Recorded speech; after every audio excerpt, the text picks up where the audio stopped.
सब कुछ आप लोगों का ही है। तुम मेरी सबसे कीमती दौलत थे सालिस। अम्मी, मैंने उसे नहीं कहा डिसीजन लेने के लिए। हालात तो पैदा किए, खाओ मेरी कसम के नहीं किए। मरते मरते बची है वो। कौन? शिफा की खुदकुशी की बात कर रहा हूँ।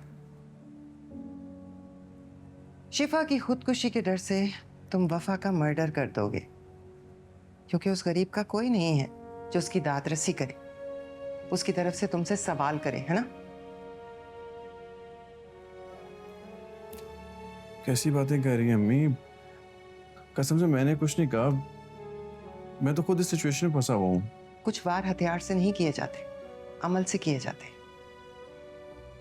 कल जब वो सारे इल्जाम अपने सर ले रही थी और लोगों की बातें सुन रही थी, मेरा दिल चाह रहा था जमीन फटे और मैं उसमें समा जाऊं। आपने मुझे इतना बेज़मीर समझा हुआ। बेजमीर लोगों का साथ देने वाले भी बेजमीर ही होते हैं। अम्मी, वो मरते मरते बची है। चलो, यही मोतबर नाम दे देते हैं खुदकुशी को। वो क्या करे? उसे तलाक दे दोगे, वो किसी हॉस्टल में चली जाए, छोटी मोटी नौकरी करे, गुमनामी की जिंदगी गुजारे, ये चाहते हो? ये जुल्म ना करना। एक लड़की की खुदकुशी के डर से तुम अपनी निकाही बीवी को तलाक देकर दरबदर कर दोगे।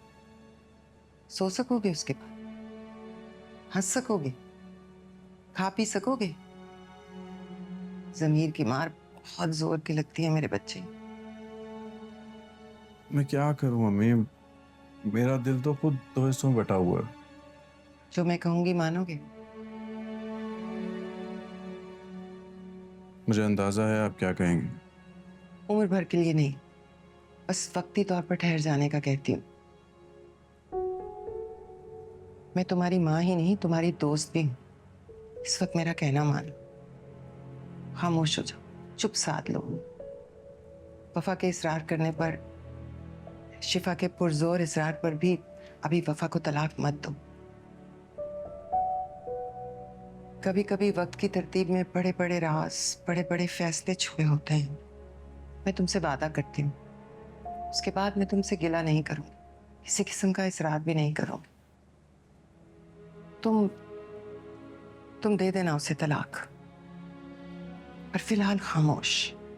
तेल देखो, तेल की धार देखो, सारे रिएक्शंस निकल जाने दो, धूल छट जाने दो, पर तब तक ये 3 लफ्ज अदा नहीं करोगे। सालिस, तुम्हें मेरी कसम।